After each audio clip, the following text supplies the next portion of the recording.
الحمد لله رب العالمين والعاقبة للمتقين والصلاة والسلام على سيد الأنبياء والمرسلين وعلى آله وأصحابه أجمعين. أما بعد فأعوذ بالله من الشيطان الرجيم. بسم الله الرحمن الرحيم. يا أيها الذين آمنوا إن تتقوا الله يجعل لكم فرقانا ويكفر عنكم سيئاتكم ويغفر لكم والله ذو الفضل العظيم.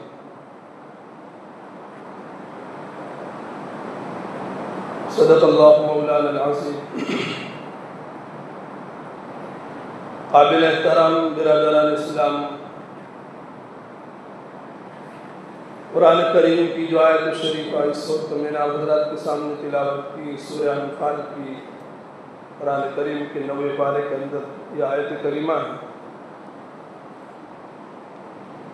اس آیت کریمہ میں حق تعالیٰ شانہ نے ایمان والے بندوں کو ایک اہم عبادت کا حکم دیا اور اس کے فائدے بتلائے. کیا حکم دیا؟ یا ایھا الذین آمنوا، اے ایمان والو، ان تتقوا اللہ، اگر تم اللہ سے ڈرو گے، تقوی اختیار کرو گے، یجعل لکم فرقان، اللہ تمہیں فرقان عطا فرمائے، وَيُكَفِّرْ عَنْكُمْ سَيِّئَاتِكُمْ، تمہارے گناہوں کا، تمہارے سیئات کا کفارہ بنا دے، وَيَغْفِرْ لَكُمْ، اور آخرت کے اعتبار سے تمہارے گناہوں کو معاف کر کے تمہیں بخش دے. واللہ ذو الفضل العظیم، اللہ بڑا فضل والا ہے. تقوی اور اللہ سے ڈرنا. عموماً جب تقوی کا لفظ کانوں میں پڑتا ہے تو لوگ یوں سمجھتے ہیں کہ تقوی تو بہت بھاری اور مشکل کام ہے جو ہمارے بس کی بات نہیں ہے. ہم تو یہی سمجھتے ہیں کہ تقوی تو بڑے لوگوں کا کام ہے، جو علماء ہو، جو بزرگان دین ہو. ہم کیا تقوی اختیار کریں؟ حالانکہ ایسی بات نہیں ہے. تقوی اختیار کرنے کا حکم اللہ پاک نے تمام ایمان والوں کو دیا، اور وہ اتنا آسان اور سہل کام ہے کہ ہر کوئی اس کو آسانی کے ساتھ اختیار کر سکتا ہے.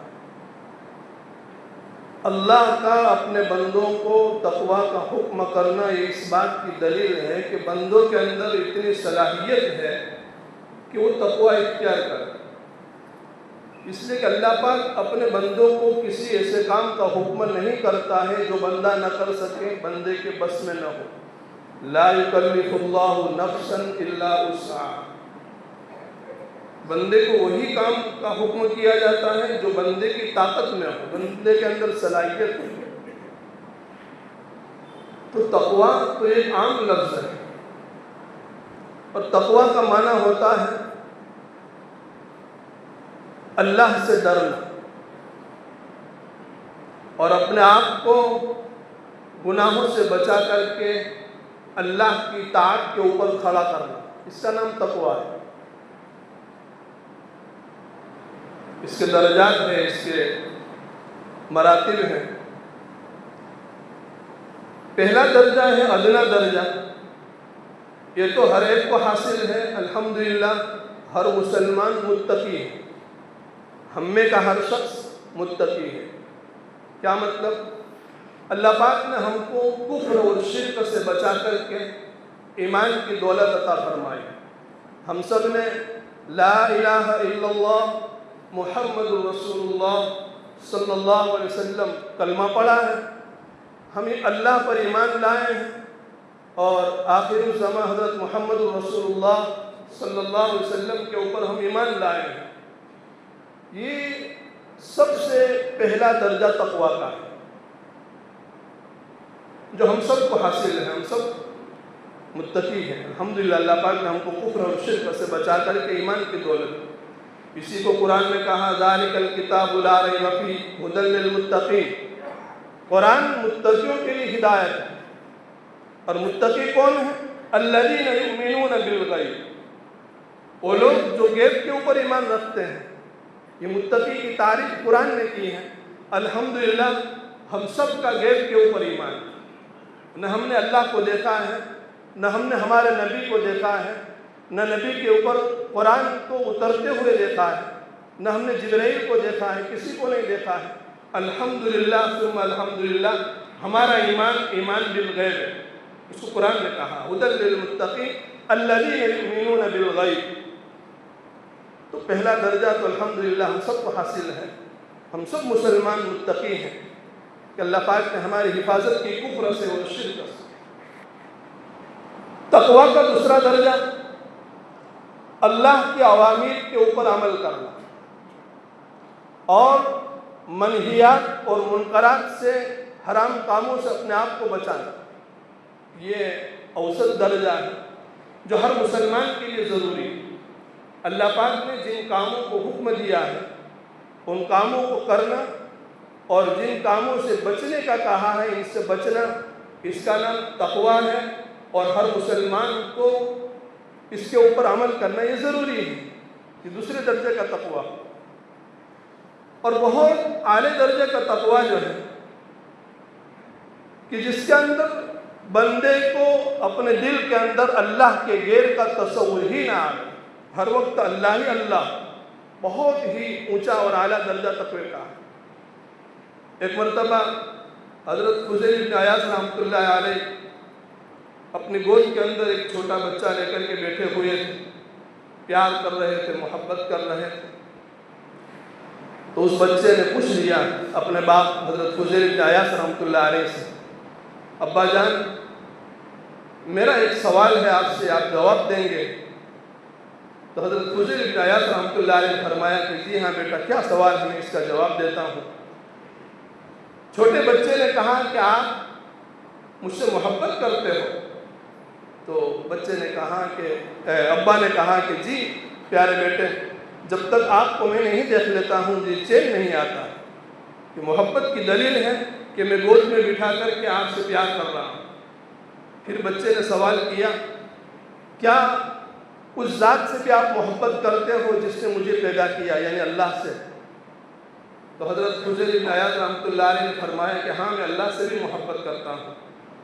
تو بچے نے کہا کہ پھر افسوس اور حیرت کی بات ہے کہ ایک دل کے اندر دو شخص کی محبت کیسے جمع ہو گئی. میری محبت کا بھی دعویٰ آپ کر رہے ہیں، اللہ کی محبت کا بھی آپ دعویٰ کر رہے ہیں. دونوں محبت ایک برتن کے اندر، ایک دل کے اندر کیسے جمع ہو گئی. بہت ہی گہرا اثر ہوا حضرت فضیل بن عیاض رحمۃ اللہ علیہ کے دل پر اس بات کا. فوراً بچے کو ایک طرف رکھ کر کے اللہ کے سامنے گڑ گڑانے لگے، آوازاری کرنے لگے، سجدے کے اندر چلے گئے. بہرحال کہنے کا حاصل یہ ہے کہ یہ تیسرا درجہ جو ہے تقوی کا بہت اعلیٰ ہے. اللہ ہم سب کو نصیب فرمائے کہ جس کے اندر اللہ ہی اللہ ہو، اللہ کے غیر کا تصور ہی دل میں نہ ہو. تو تقویٰ یہ ہے کہ انسان اوامر پر عمل کرے اور منہیات سے بچے. اس آیت کریمہ کے اندر تقویٰ اختیار کرنے پر اللہ پاک نے 3 چیزوں کے دینے کا وعدہ کیا ہے. سب سے پہلی چیز وَيَجْعَلْ لَكُمْ فُرْقَانَ. فرقان کس کو کہتے ہیں؟ فرقان کا مطلب یہ ہوتا ہے کہ دو چیزوں کے درمیان میں امتیازی جو فرق پیدا کر دے، دودھ کو دودھ اور پانی کو پانی بتلا دے، اس کو فرقان کہا جاتا ہے. یہاں پر فرقان سے مطلب یہ ہے کہ اللہ پاک تمہارے ساتھ اپنی مدد شامل کر دیں. اور اللہ کی مدد کو بھی فرقان کہا جاتا ہے اس لیے کہ اللہ پاک کی مدد ان لوگوں کے ساتھ ہوتی ہے جو حق پر ہوتے ہیں اور اطاعت کرنے والے ہوتے ہیں. تو ایک طرف اللہ کی مدد ہوتی ہے تو دوسرا گروہ جو ہوتا ہے باطل کے اوپر چلنے والا، اس کو شکست ہوتی ہے۔ تو بہرحال حق کا حق ہونا اور باطل کا باطل ہونا ظاہر ہو جاتا ہے اللہ کی مدد کی وجہ سے۔ اس وجہ سے فرقان کا ایک مطلب علماء تفسیر نے اللہ کی مدد کہ اگر تم تقوی اختیار کرو گے وَجَعَلْ لَكُمْ فُرْقَانًا، تو اللہ پاک تمہارے ساتھ اپنی مدد شامل حال کر دیں۔ ایک مطلب علماء نے یہ بیان کیا ہے کہ تقوی اختیار کرنے کی وجہ سے اللہ پاک انسان کو وہ بصیرت عطا فرماتے ہیں، وہ قوت عطا فرماتے ہیں کہ جس کو حق کا حق ہونا اور باطل کا باطل ہونا سمجھ میں آتا ہے۔ یہ بہت بڑی نعمت ہے۔ آج اس زمانے میں سب سے بڑا فتنہ یہ بھی ہے، باطل کیا ہے حق کیا ہے، اس کے اندر ہم جلدی فیصلہ نہیں کر سکتے ہیں۔ بعض مرتبہ باطل کو حق سمجھ کر کے انسان اس کے اوپر چل پڑتا ہے اور وہ گمراہی تک پہنچ جاتا ہے۔ اللہ کی بڑی نعمت ہے اگر کسی کو وہ بصیرت حاصل ہو جائے کہ حق کو حق سمجھے اور باطل کو باطل سمجھے۔ تو علماء تفسیر نے فرقان کا ایک مطلب یہ بیان کیا ہے، ان تتقوا اللہ یجعل لکم فرقانا، اگر تم تقوی اختیار کرو گے، اپنے آپ کو گناہوں سے بچاؤ گے اور توبہ اور استغفار کر کے اپنے آپ کو گناہوں سے پاک کر کے اللہ کے مطیع اور فرمانبردار بن جاؤ گے، تو فرقانا اللہ ایسی بصیرت عطا فرمائیں گے کہ جس کی وجہ سے تمہیں حق اور باطل کے درمیان میں فیصلہ کرنا آ جائے گا، جو اللہ کی مدد کے اترنے کا ذریعہ اور سبب بن جائے گا۔ تیسرا مطلب علماء تفسیر نے یہ بیان کیا ہے کہ فرقان سے مطلب یہ ہے کہ اللہ پاک دینی اور دنیاوی نجات عطا فرمائیں گے۔ چونکہ انسان جب حق اور باطل کو پہچان کر کے صحیح راہ کے اوپر چل پڑتا ہے تو پھر وہ اللہ کی مدد کا مستحق بن جاتا ہے، پھر وہ نجات پا لیتا ہے۔ تو تقوی اختیار کرنے کی وجہ سے ان تتقوا اللہ یجعل لکم فرقانا، پہلی نعمت اللہ یہ عطا فرمائیں گے، اپنی مدد شامل حال کر دیں گے۔ آج بزرگ اور دوستوں اس کی ہم سب کو ضرورت ہے، اور وَيُكَفِّرْ عَنْكُمْ سَيِّئَاتِكُمْ، دوسری چیز تمہارے سیئات کا کفارہ بنا دیں گے۔ کیا مطلب؟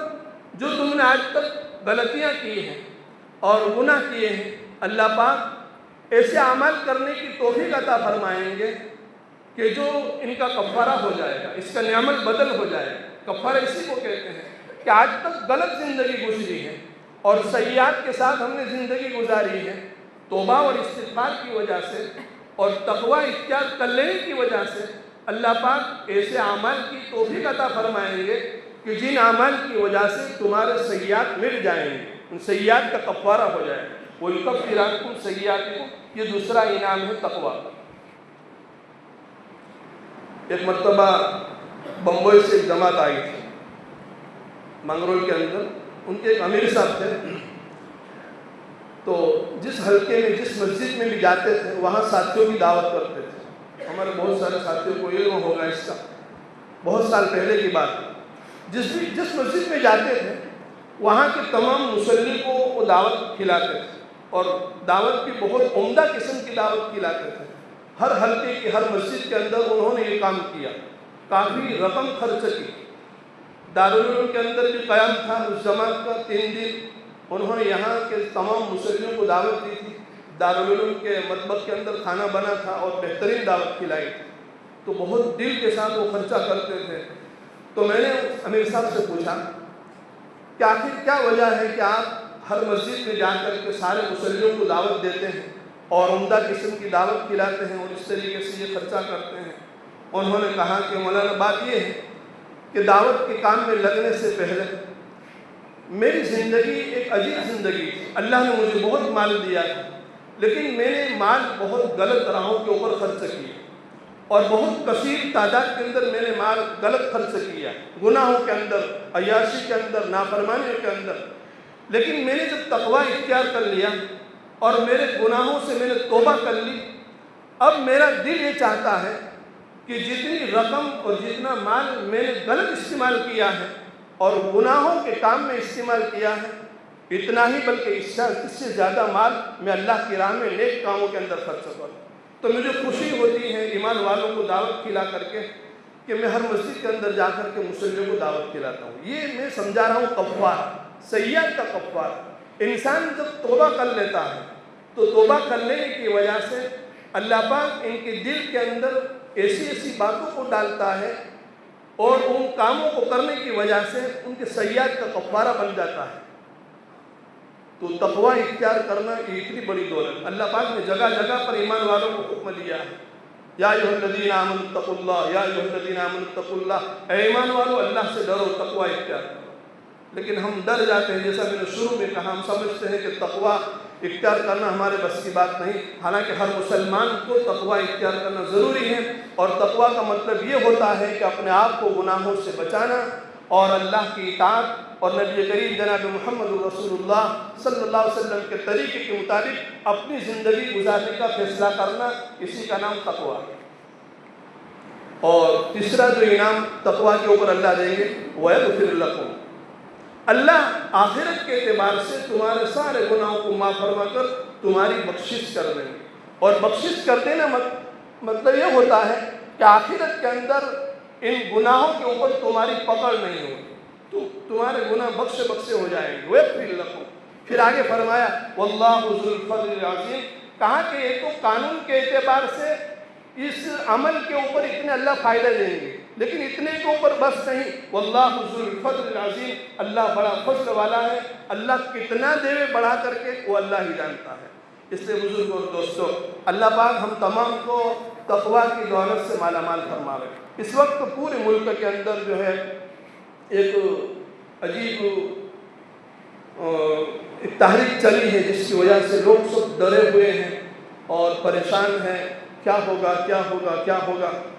اس کا حل میں انشاءاللہ قرآن کریم کے ذریعے سے آپ کو بتلاتا چلوں گا. آج میں نے بہت ہی مختصر یہ تقوی کے عنوان سے میں نے یہ بات آپ حضرات کے سامنے بیان کی. ہر زمانے کے اندر باطل طاقتوں نے مسلمان اور اسلام کے خلاف مکر کیا ہے، چال بازیاں کی ہیں اور تدبیریں کی ہیں اسلام کو دنیا سے نیست نابود کرنے کے لیے، مسلمانوں کو اور اسلام کو دنیا سے ختم کرنے کے لیے. لیکن اللہ پاک نے ان کی تدبیروں کو ناکام کیا ہے، اور اللہ پاک نے مسلمانوں کو اور ان مسلمانوں کو جنہوں نے تقوی اختیار کیا اور اللہ پر ایمان لائے، اللہ پاک نے ہر زمانے میں ایسے ایمان والوں کو نجات دی. ضرورت اس بات کی ہے کہ قرآن کریم ہمارا بہت سچا اور پکا رہبر ہے. اللہ پاک نے ہماری ہدایت کے لیے اور ہماری رہنمائی کے لیے قرآن کریم کو نازل کیا ہے. اس میں سارے واقعات ہمارے سبق کے لیے ہیں. پچھلے زمانوں میں جن لوگوں نے مسلمان اور ایمان والوں کے خلاف جو غلط سازشیں کی اور تدبیریں اختیار کی، اس کے خلاف اللہ پاک نے ان کے ساتھ کیا معاملہ کیا اور مسلمانوں کو کس طریقے سے نجات ہوئی، انشاءاللہ واقعات کی روشنی میں آئندہ میں اس کو بیان کروں گا. اللہ پاک کہی ہوئی باتوں کے اوپر ہم سب کو کہنے سے اور سننے سے زیادہ عمل کرنے کی توفیق عطا فرمائے. وآخر دعوانا الحمدللہ رب العالمین.